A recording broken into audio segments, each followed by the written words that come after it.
Hey everyone, and welcome back to the Reload podcast. Along with Nathan Gilsleider and Marshall Scott, I'm Justin Southwell. Guys, before we dive into this Tulsa preview, as you know, we're about to play Tulsa on Friday night. Kind of wanted to get how you're feeling right now as far as your feelings coming out of this bye week. Marshall, how are you feeling right now? I'm feeling better than I was in the week after the Oregon game because I haven't had to, go online and see that the house is on fire. Even if the house is still on fire, we've at least not had to look at it for a whole week. So that's been nice. You gain a little bit, I think, of optimism maybe every bye week, just with the way that Gundy's teams have handled this in the past. I think back to the 2023 season, they go play at Iowa State. They sort of started moving in the right directions going into that game. They have a big bye week, and then they go on this win streak. I'm not particularly expecting the same thing, but I am expecting Oklahoma State to look much better Friday than they did, obviously, in Oregon, than they did even, going back to the UT Martin game. So, maybe a little bit more optimistic, but I don't know that the season has fully turned around. I'll wait and see on that. It's one of the, I did a lot of like retrospective thinking of like thoughts because I was in a pretty bad place after that Oregon game. You're just like, am I overreacting? Am I being too hard? And obviously always you are, right? I mean, that's always the way it is. I think a lot of it was a realization on a lot of things. I think we were pretty fair, but I think some of it also is like, if I remember correctly, before the season started, I think I said, we'll know what this team is about week 4 or week 5.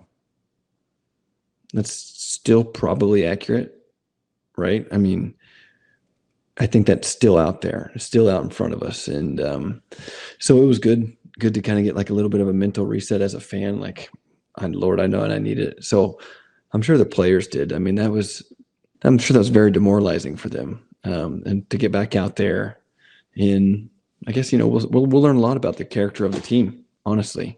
Again, I know it's Tulsa, but Tulsa may have the best quarterback in this game if Kirk Francis actually plays. So, which I'm expecting him to. So I think we're going to learn a lot on Friday about the trajectory of this season and how much different this roster is than last year's.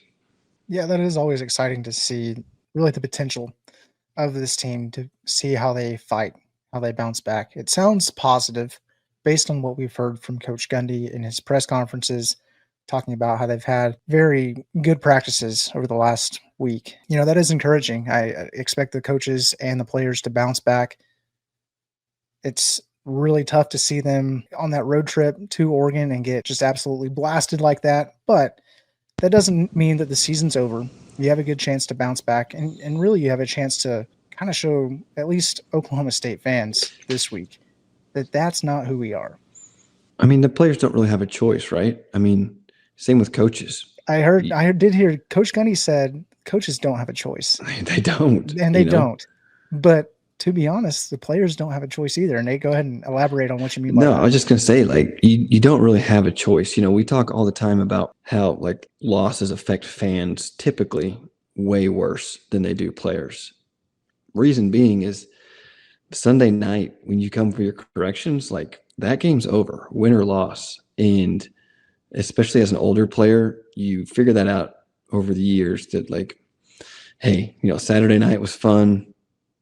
That was awesome.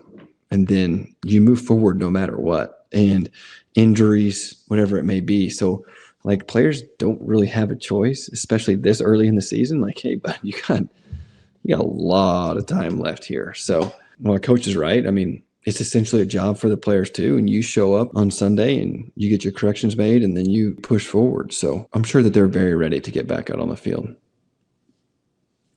And I think by far the easiest game on the schedule left for the Cowboys.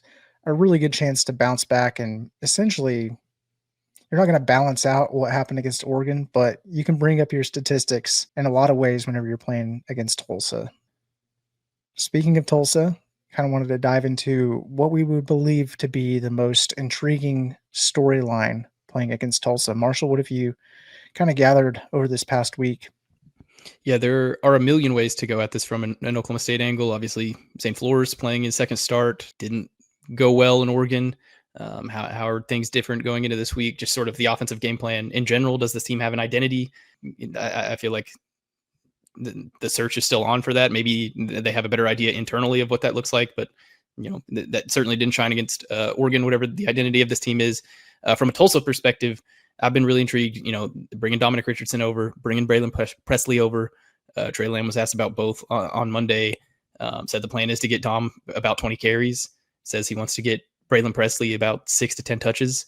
So, that's 30 touches that former Oklahoma State guys could get in Stillwater against Oklahoma State. I think that's an interesting sort of angle to this game. I think this game is going to, it's a rivalry game, but it's obviously not a rivalry game because Oklahoma State is in a much better position than Tulsa. But with that said, I think this game gets more intriguing now that the portal is what it is, just because there's going to be Oklahoma kids coming back to Tulsa, coming back to Oklahoma State. There's going to be kids that maybe didn't work out at Oklahoma State, go over to Tulsa. So I'm sort of excited for like the future of what this game looks like. There's almost too many angles to go at it from an Oklahoma State perspective. So I'll let Nathan hit on some of those. And this is not disrespect to Tulsa at all, but this game is all about Oklahoma State. This game is all about, and you brought it up, Marshall, who are we going to be as a team moving forward? And Coach Gundy talked about it, right? And like finding what you're good at and hanging your hat on something. Because through the first 2 weeks, we haven't found anything. We saw a little sliver of run game against Oregon that you're like, okay, maybe that. But, there's some things I want to see him get away from, quite frankly. Like I don't want to see read option with Zane Flores. It hasn't worked yet. And quite frankly, I don't think it's going to. And if it works against Tulsa, it's probably not going to work outside. 100%, right? We got Baylor up next, and Baylor's. And then, so it's number one, it's who are we on both sides of the ball? On defense, you kind of, you're like, oh, okay, let's saw a little something against UTEP. Oregon, like that was abysmal. So how are they going to rebound? How are they going to restructure things? What are those guys going to look like? But this game really is all about Oklahoma State. What are we going to be moving forward? What are the things that we're going to change? We've had 7 practices now, which is a lot. In season early on. So I'm really intrigued. And then obviously like the floors, right? It's like, if this is a game, if there's any game on the schedule for Flores to get any kind of momentum building to even, hey, let's just say hold on to the job, right? If he starts playing well and you start winning ball games, I don't think you just automatically put Haas back in when that time does come. So, this is his opportunity. And, I heard a lot of things that like Oregon, and a lot of the replies and things like that. It's like, well, he was put in a bad situation. It wasn't fair, blah, blah. It's like, hey, man, I hate to tell you, but not all opportunities are equal, and life certainly isn't fair. So this is his opportunity, and if he wants this job, he has to take advantage of it over the next 4 to 6 weeks. Like that's it. This is his opportunity as a Division I starting college quarterback. I don't know what to tell you. I'm sorry it's not maybe under better circumstances. Maybe didn't have a better offensive line, whatever it may be. It's just that's the way the cookie crumbles. And I'm really intrigued to see how he bounces back. Because, yes, there was a lot that was not right around him, but that was about as poorly as you could play the quarterback position at Oregon. So I'm intrigued to see how he bounces back. Nate, you barely touched on it a little bit earlier, but one of the things that I thought would be intriguing in this matchup is that Tulsa they themselves have gone through some quarterback troubles. Kirk Francis, I guess, he got injured against New Mexico State. Baylor Hayes has come in, and it looks like he's done pretty well as a backup quarterback to be able to continue to help. The only problem is the losses on the scoreboard at the end of the game. They just have not won those games. But it seems like his quarterback play has been pretty decent. And Oklahoma State historically struggles against backup quarterbacks, but would you consider him a backup at that point because he's got more on film? So are we now going to struggle with the starting quarterback coming back if he comes back? That's what I'm more interested to see how Grantham is able to prepare the team for either one of those quarterbacks.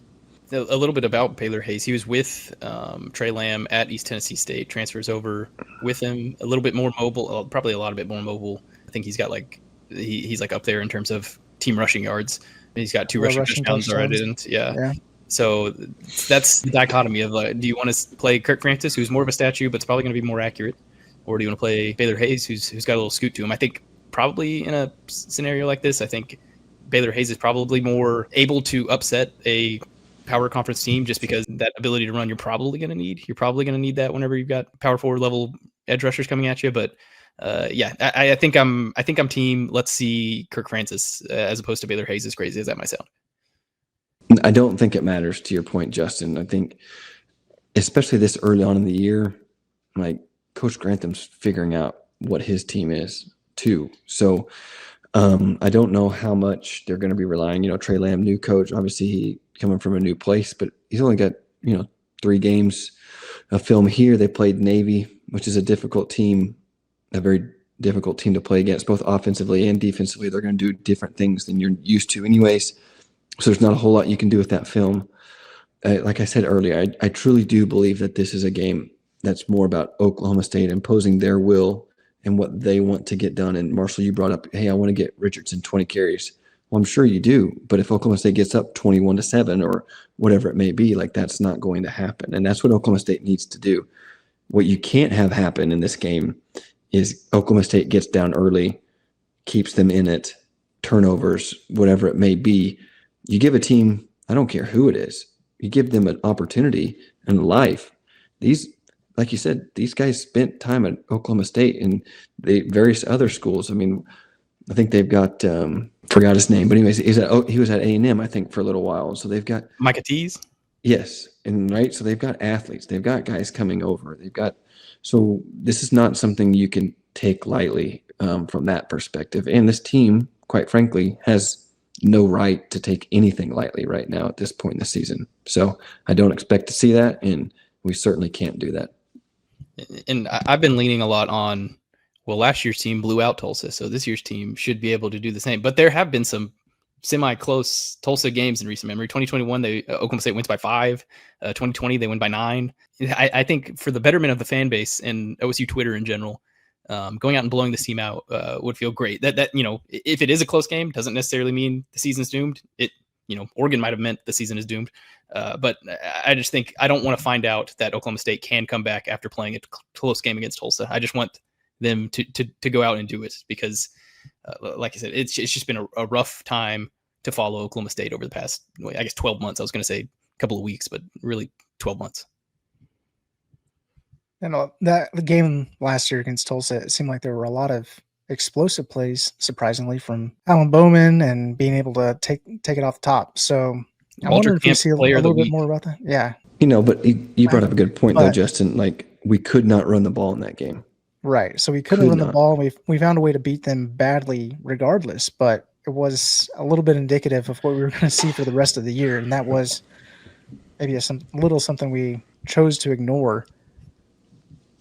I think that, we do need to obviously establish a run, but Nathan, you were saying there's positive things that we can take from the Oregon game where we were getting against a really good defensive front in Oregon. We're still able to rush the ball to a pretty good extent, albeit we did have 8 3-and-outs that game. I just don't think we're going to have to deal with that against any other opponent for the rest of the year. So you can start to turn that around now against Tulsa. And then from the defensive side, I don't necessarily know what to expect from Grantham on a turnover standpoint. I'd like to see a little bit more of the aggression of what we used to see, Nathan. It was bend but don't break, but there was also the opportunities to really punch the ball out, get the strip, interceptions. It just seems like we have not really, I know it's so early in the season, but you would have liked to have seen it at least come up a little bit more. What I do love to see is the effort flying around to the ball. Tackling seems to be better. Being able to get some turnovers in this game, I think, would be a huge point to be able to say we can hang our hat on something for this game.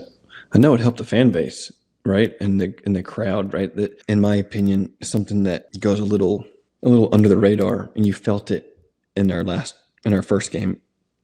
The crowd really, after last season, and then you go into that game, and then you lose Haas. Like, you could really feel it, and you could really. And there's some angst, right? And there was some like not again type of feeling going on. And so the crowd and the fan base really needs some of those plays. We need some excitement. You need some touchdowns. You need some big plays to happen, turnovers, things like that, right? Because Boone Pickens last year, obviously, and in the first game, like, it was very quiet and it was very subdued, and it was very, for as many people that were there, outside of the student section, which I thought they were incredible for such a bad game, there wasn't much to cheer for. And this fan base needs it. And then the players will feed off of that. So you need to start that symbiotic relationship back up that we have not seen in about a year for Oklahoma State football. Any other keys to the game that you think would be important for Oklahoma State to come away with not only a win, but a significant win by 2-3 scores? I think this is what I said the first game. It's what I said pretty much every game last year is they've got to establish the run. That's going to help Zane so much. That's going to help everything so much. That's going to help the fan base. We're like, okay, they can bully Tulsa. That's at least a good starting point. So yeah, and just sort of like be better than Tulsa in every facet. Like you've got no excuse not to. So that's sort of what I'm looking forward to. But yeah, if they establish a run, if they run for 5-6 yards of carry, then holy crap, I'll breathe deeply again, I think. Mm-hmm. Yeah, I'm right there with you, Marshall. I think that's the biggest thing is being able to impose your will both sides of the ball, right? If you blitz, get home. If you want to run the ball, run the ball. Like there's no excuse to not be able to run for 4.5 yards of carry. Like none. Coach Gundy was asked in his press conference about, do we have one back? Would you like to get to one back? Would you like to get to maybe two backs? Because, 5 played against Oregon. He's like, we're not there yet. So somebody needs to step up, which I think we saw a little bit of Trent Haaland do against Oregon. I really don't care who it is. I don't think anybody does. I'd love to see a healthy Fields. I think the week off plus, another week of practice is only going to help him. But, Caleb Hicks, he's got all the skill in the world. We've got to see these guys start imposing their will. And then to your point, Marshall, like there's literally nothing in the game of football better for a young quarterback that's unsure of himself than a run game. It's got to have it. Got to have it. It's a non-negotiable. It's what has to be done for Oklahoma State. Because moving forward, not looking past Tulsa, but moving forward, you got Baylor coming in with the hottest quarterback in the nation, quite literally, statistically. If you can't run the ball, they're going to keep getting possession after possession, and we're not going to be able to stay in that game. So it's a must. It's an absolute must. Great point, Nate. And about the possessions, as we look at Tulsa, I know that they're not afraid to go forward on 4th down from what I've seen. I think it's imperative to be able to shut them down when you have the chance 1st, 2nd, 3rd down so that they don't think about going forward on 4th down. Because really all it is a matter of continuing to get first downs. Time of possession keeps your offense off the field. And if your defense can't get a turnover, it's football 101 basically. But that's the kind of thing that a young coach like this tries to use to his advantage on the road against an experienced football coach. These are the ways that upsets happen. So you really do have to, it's a lot. I feel like so much is riding on our defense and shutting them down. So I'm very focused on that. But again, to you guys' point, I think that as far as imposing the will, offense should have no problem moving the ball. I don't know what the deal was last year, why we weren't able to run the ball. But if we can't run the ball, we should be able to throw it through the air and get some points that way and figure out the run game as we approach Baylor. But the Reload podcast is brought to you by Brewster Consulting Group. Do any of these sound familiar at your company? Our processes are manual and inefficient with no documentation. Our data reporting takes forever and isn't accurate. We hear all the hype about AI, but have no clue what it actually means for our business. Our projects always run over time and over budget. If so, talk with our friends at Brewster Consulting Group. They help build organizations that run like well-oiled machines with clear processes, reliable data and reporting, and technology that actually works for you. Their team of 6 Sigma Black Belts, PMP certified project managers, and seasoned data engineers have delivered solutions that are built to last for local clients like the Tulsa International Airport and Medify. They've also delivered solutions for large international enterprises like DP World. Even better, Brewster was founded and is run by a proud OSU alum and season ticket holder. Learn more about them at www.brewsterconsulting.com or learn more about their methodologies by connecting with them at Brewster Consulting Group on LinkedIn or YouTube. All right, guys, we got to dive into some player of the game predictions. I want to hear somebody from the offense, somebody from the defense. Marshall, what do you got for us? I'm going to go back to my week 1 offensive pick. He didn't play in week 1, so maybe the Tulsa performance was enough to get him on the field for, I guess it's week 4 now. So I'm going Trent Howland. I just think he looked the best of the backs in Oregon. Surely that means that he'll at least get some carries. If they're still rotating, 5 deep. But I guess I'll go back to leaning on the fact that if I was a Tulsa defender, I wouldn't want to tackle a guy that's 245 pounds or whatever Trent Howland is. And I think a sneaky one, Zane Flores, just because, again, Alan Bowman was Walter Camp Offensive Player of the Week after this game. And Alan Bowman, great for Oklahoma State, won the final Bedlam, led them to a 10-win season, all that stuff. But I think it's safe to say OSU did not have the best quarterback play last year. So if that could happen, I think this could be a big get right game for Zane Flores. But I'm going to lean offensively on Trent Howland. I don't want to go back to Jaleel Johnson, but that is where I want to go. But I think probably Brian McCoy is this safe pick in terms of defensively. Hopefully, a safety, a corner, get a big interception. Maybe a little bit of a run back.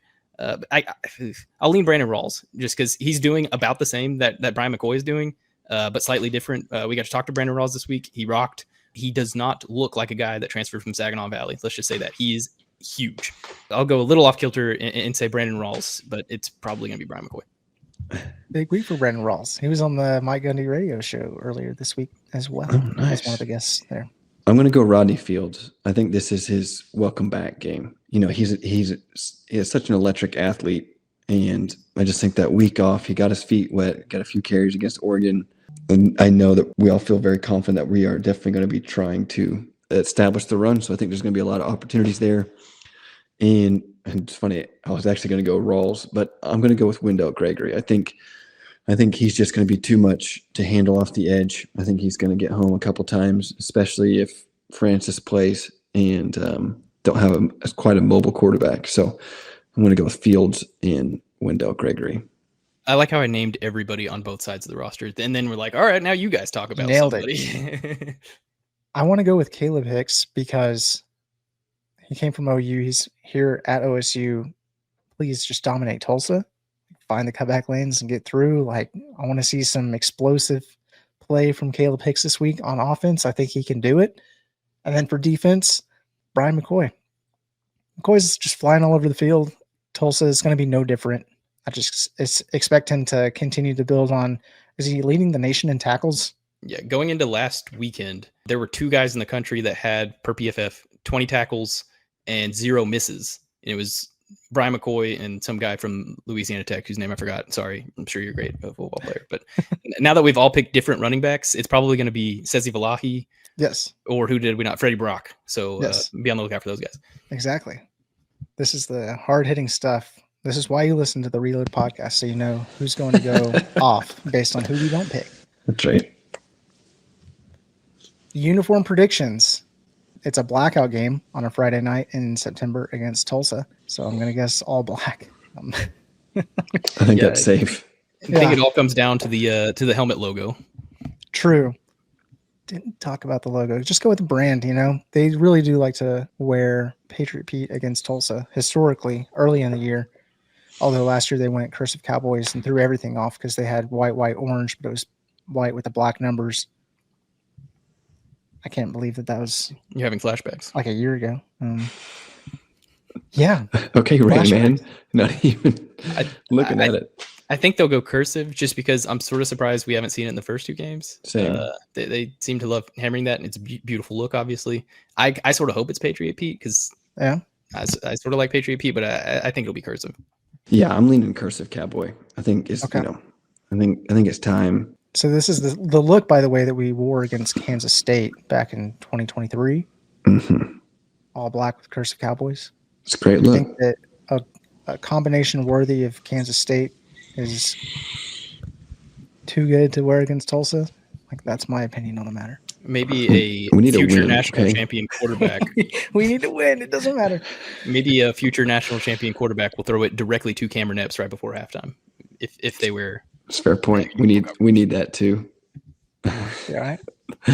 What a fun game that was. That's a good one. And then I do have in the notes here, Marshall, you've got to talk about what's going on with wrestling as well as basketball, because a couple of big things to announce on this. Yeah, not big things. I'll try to run this through as Pretty quickly as big, possible. though. Yeah, Actually, we'll dive in deeper as these sports get going. But big wrestling weekend. Zahid Valencia wins world gold. Didn't wrestle at Oklahoma State, but wrestles for the RTC now. Lives in Stillwater. It's a big deal, obviously, for Zahid Valencia, but it's also a big deal for Oklahoma State because it shows, just like they progressed Wyatt Hendrickson into a national championship or into a national champion. They took Dean Hamady, who didn't even All-American the year prior to coming to Oklahoma State, to becoming a national champion. And now Zahid Valencia, this is just his second world championships because he's been stuck behind David Taylor. So he comes to Stillwater to learn under David Taylor. And the 2023 was the last time that he was there. He got bronze. He smoked the field this past weekend, beat the world by a combined score of 49-0. So that was massive. A couple other guys performed pretty well. Jax Forrest got hosed. 2026 commit should have taken home bronze. The clock runs out and Jax is winning. He raises his hands to the air. They go back to review something. It turns out, no, the other guy's actually winning now. You've got 3 seconds to score. He doesn't score. So the other guy gets to win. But on top of all that, there was a singlet pull like right before that all happened that didn't get called. And Zoe, the RTC coach, there's like a buzzer instead of a brick that they throw for challenges. And he's like smashing the buzzer. It's not working. So they don't get to it. But if that would have been called, Jax also would have won. So there were 2 scenarios of which Jax Forrest wins a bronze medal as an 18-year-old at the Senior World Championships. Neither happened. So he got hosed. That's quick wrestling talk. Basketball talk. Latrell Almond is going to be on campus this week. He's the number 26 player in 247 composites ranking.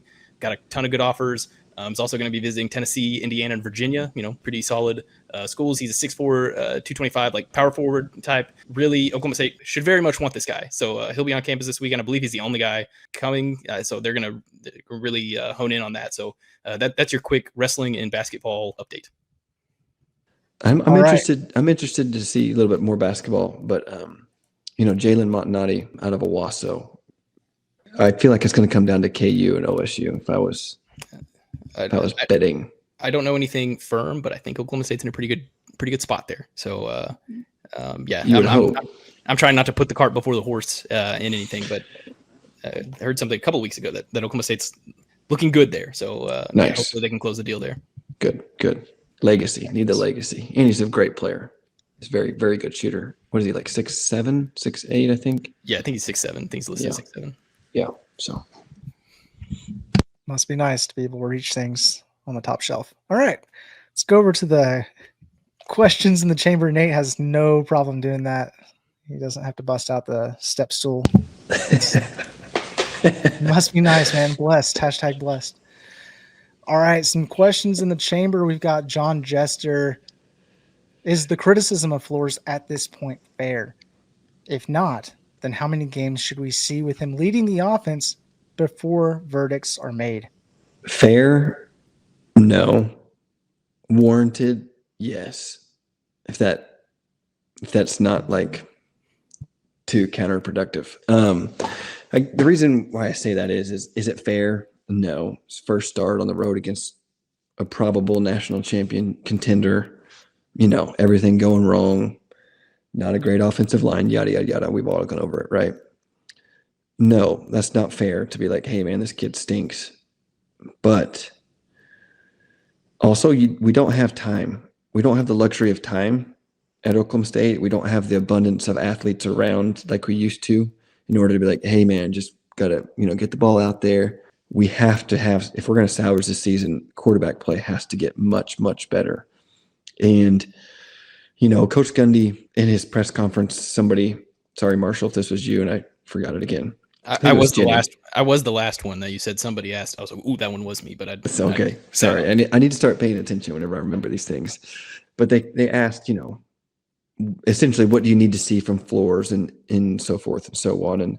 And Coach gave a really vague answer, as he typically does, like, hey, he's good enough for us to have success here at Oklahoma State. But he also did drop a nugget, because I heard a lot of chatter and I've seen a lot of stuff, it's like, he's got this rocket arm, yada, yada, yada. It's like, hold up. Okay. Even Coach Gundy said, like, hey, if NFL scouts come in here, they're not going to be sitting here and be like, oh my gosh, this kid can absolutely throw it everywhere. That's not who he is. He needs to really succeed within the framework of what we have. And so I think we probably, the Zane Flores fans need to temper it down a little bit. Like, he doesn't have Mason Rudolph's arm. He just doesn't. I mean, that's unfair to him. And so while he's very accurate, at least some of the throws that we've seen have been very accurate throws, he's got plenty of arm strength to have success, but it's not an excessively strong arm. It's not something you're like, oh my gosh, let this kid just rip it. So I think, he's got limitations. And so while it's probably not fair, it's warranted because Oklahoma State needs somebody to step up at that position. I would think another 3 to 4 starts is probably as long as I'm willing to say, okay, he's only had a couple starts. We need to see what he can do. That's just me, though. So hypothetically, by the time Haas Haney can come back from his injury, we should be able to know Flores is good to keep going, or we need to put Haas back in. I think that's fair because you're going to have a couple road games. You're going to have a couple home games. You're going to be in conference. You've had a two non-cons. So, I mean, I think that's more than fair. And I think the coaching staff should really have a good grasp of what they got. And if they don't, that might be even more of a problem than knowing what you do have. So I think that's more than enough time, in my opinion, especially since you have 2 quarterbacks that were in a battle. It's not like you have like a young guy or something like that. Like, supposedly they were neck and neck. So if he's not done anything to separate in that time frame, I think Haas deserves the opportunity. The crazy part about all this is that I remember whenever, Spencer's, it was that 2019 season, his redshirt freshman year, and, Gundy kept hammering, needs 10 to 15 games, needs 10 to 15 games, needs 10 to 15 games. And it's like, and maybe it obviously at Oklahoma State don't have time for 10 to 15 games, but that might just be a college football as a whole thing right now with the portal and all that stuff. It's instant. Everything is happening very instantly now. So yeah, I struggle with, at what, and I don't think one game in Oregon first start. I'm just gonna call that a mulligan. I'm gonna call that a breakfast ball. I'm gonna move on from here. But yeah, I think this game, this Baylor game, and maybe the next 2 or 3, I think we'll have a better idea of at least what Zane Flores can become. Because he's not going to be what he is his senior year at any point this season. But I at least hope to see those little glimmers of, okay, this is why all this hype was surrounding this kid. The last couple of years. Marshall, to your point and Coach Gundy's point on the 10, 15 games, I understood that to an extent with Spencer Sanders because he was a redshirt freshman and he did have that 1 year before 2018. People were calling for him to play. Corn Dog played the entire season. It was like, why didn't you get him in that season so that he could get that experience so that by the time 2019 rolls around, he's got that experience, yada, yada, yada. With Zane Flores, on the other hand, he's been in the program. This is his 3rd year. And while he has not had true live bullet game reps, he should be developing in our program. So I feel like that 15 game should not necessarily apply to him. Yeah, I always think the 10 to 15 was a little extreme on Gundy's part. So I'm not advocating for 10 to 15, but it's just like, it's just crazy how at one point a guy needed 2.5 years to fully be ready. And right now it's just like, hey, Zane, we need you. Figure it out. Honestly, even when you go to the NFL level, they've really started to shy away from guys that are only 1 year starters. To your point, Marshall, because it really does take that amount of time. We don't have that amount of time. I'm glad you brought up Corn Dog because Corn Dog sat for 4 years.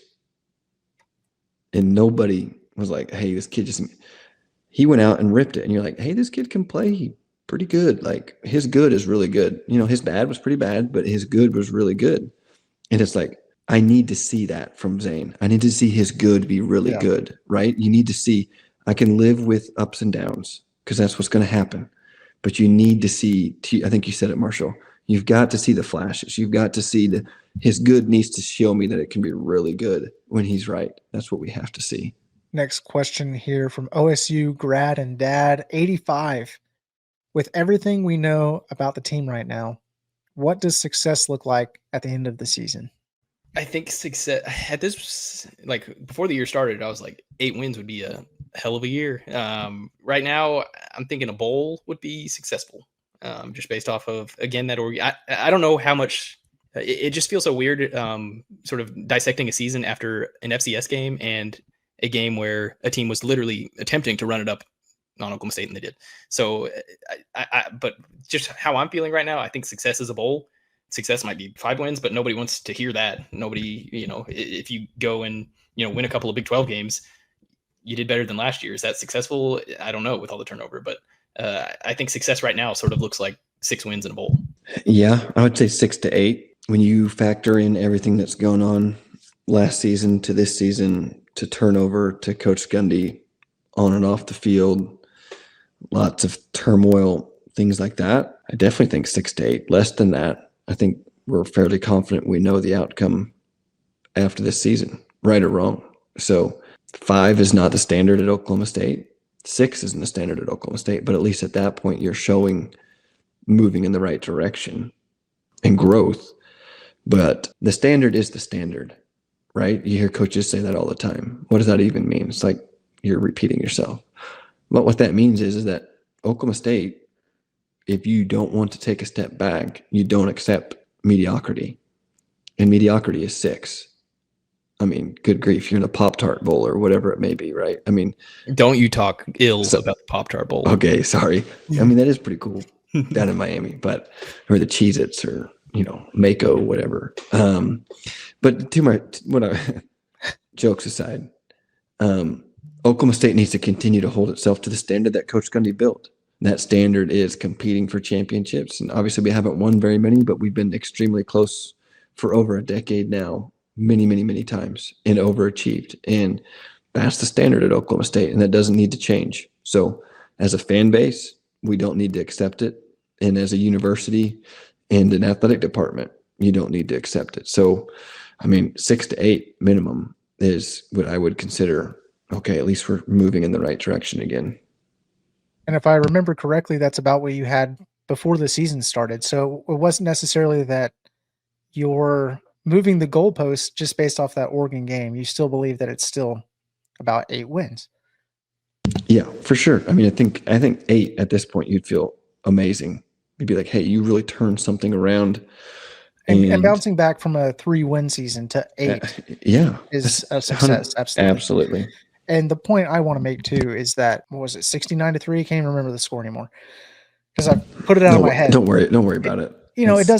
It doesn't matter that you got beat that bad by Oregon for the rest of the year. All you have to do is keep showing up and keep winning games, and then you will be successful. TCU played in the national championship after their 2022 season, and they got beat 65-7 against Georgia.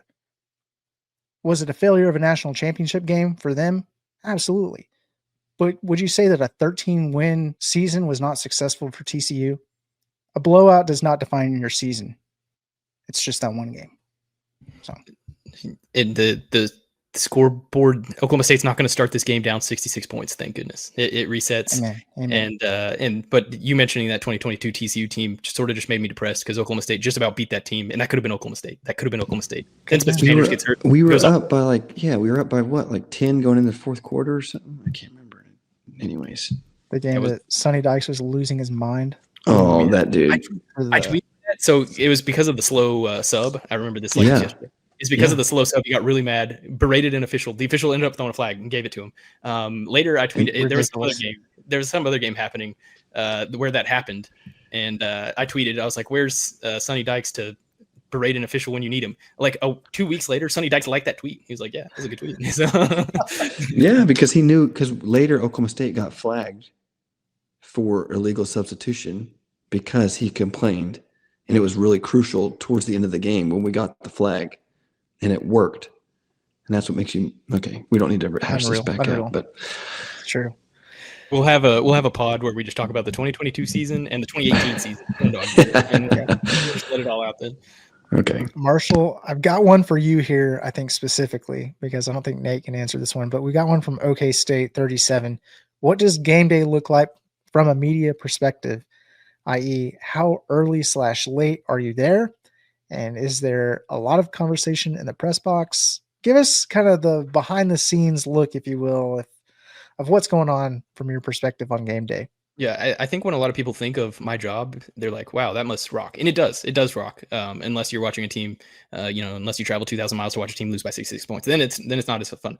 But there's a lot more that sort of goes into it. I'll sort of just go quickly. I get to the field like 3 hours before the game because Dave Hunsaker does the injury report 2 hours before the game, so I need to get to my parking garage, walk over to the it's like on the where this is first world problem. So I got to walk to like the opposite side of the stadium to get on the elevator to go up, and then I'm there pretty late. I think what did the last game start? The last home game, UT Martin was like an evening kick, like a 6:30ish kick. Yeah, 6:30. Yeah.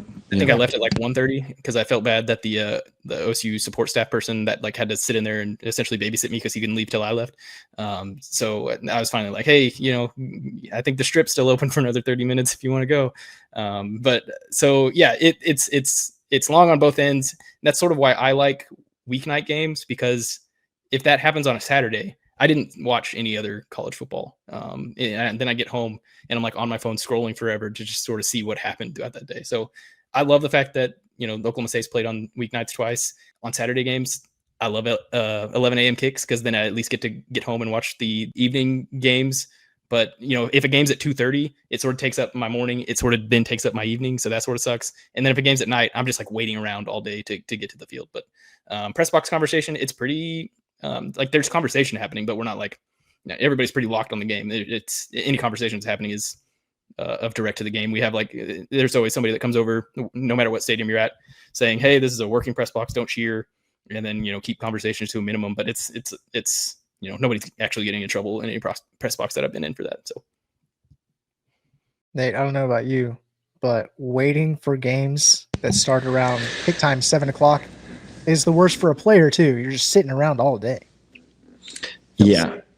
And I don't know if people know this or not, but even for home games, you stay in the Atherton. So if you had a night game and you stayed in the Atherton, you get there on Friday night, get to your hotel, get your room, and like you can't. The farthest you can go is like the balcony and library lawn. So you're sitting there, just watching everybody else have a great time, tailgate. It's like, okay, we still got 6 hours and you have these meetings that you've already had. And yeah, it's a long day, but there's nothing like it.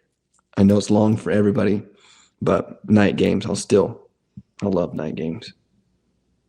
Coach Gundy is a big fan of 2:30 games. I'm a night game guy. Well, he's a big fan. He's a big advocate for the 11 a.m. games as well. So we were able to get up and get after it.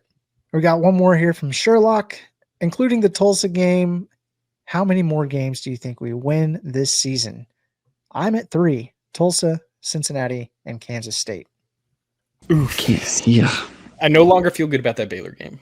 I think Arizona is winnable. I don't like that it's in Tucson. And I think Arizona's undefeated right now, but I still just don't know that I expect them to, and I think that's definitely a losable game for Oklahoma State, but I think that's one that they could win. We all hyped up Houston. They're looking pretty good. Don't feel great about that one. Cincinnati, I think that's a game that they could win. I think. Hey, that quarterback at Cincinnati is pretty stinking good. I don't know if you guys have watched them at all. And then the Godfather in the middle. If Oklahoma State's O-line isn't that great, then that's a tough matchup for Dante Corleone or whatever his name is. Tech, not looking ideal. Kansas, depending on the health of Jalen Daniels, maybe. K-State, that might be the toilet bowl this year because K-State is Oklahoma State from last year. Yeah. So yeah, that's like looking in a mirror. There's very few games I feel like automatic we're going to be in it. And yeah, there's only one, like it's Tulsa. there's only right, and there's only like one or two that I'm like, ugh. So I still have a pretty big variance of what I think could happen because, quite frankly, just like most other conferences, like we have the top of our conference has some 2 or 3 really good teams in my opinion, but other than that, nobody's great, and any of them can be beaten as we've seen. So if we get things turned around, I don't think it's out of the realm like we just talked about our numbers. So I think 3 is a bit pessimistic, but after last season, I'm not going to say no. Yeah, before last season, I'd have told you were crazy, but yeah. I'm broken. I mean, even last year, though, it felt like anybody could beat anybody except for OSU. Oklahoma State. Yeah. So that was like the down part of that. But surely there's a Texas Tech game from last year in there where for some reason Oklahoma State just offense awakens, or they have a strong defensive performance and maybe they get an upset. But I think BYU game, yeah. Yeah. Coach Dillingham made a really good point, and he said this, I think he's the Arizona State head coach, and he said this after they lost to Mississippi State, I believe. And he's like, listen, and this was not him saying his team, but he said, listen, somebody in each conference has to go 3-9. Somebody in each conference has to go these numbers. And who's to say that's not going to be Arizona State unless we figure things out or whatever it may be. So I think he was like, that was his way of like saying, we got to get stuff corrected. They're obviously much better than that. But yeah, we got to get better or we're going to turn into Oklahoma State. That's right, brutal. Way to kick me on the shins, Kenny Dillingham. Exactly. But to your point, though, it's like somebody's got to do it. Maybe that is Kansas State this year. Maybe that is, West Virginia or whoever that may be. We don't know who that's going to be. So I don't think Oklahoma State couldn't be that team, but I also don't think Oklahoma State will be that team. I do think that there's more to this team. I think there's more to be had. And I think if we can find a way to win 2 or 3 of the next, 5, I think we're going to be in a decent spot, and we'll see what we've got. Nate really did need this bye week. This is a new Nate. He's back to positivity. He's back to, this team might win 8 games. I love that. Well, yeah, I can't live in that world very long where I was at last week. That was a tough place. I had to get out of there mentally. Yeah, you got to believe, I'm not going to change. I think what I predicted 7 wins for Oklahoma State at the beginning of the season. The scores are the scores. I'm still going to stick with, we don't really know that much about Oklahoma State yet.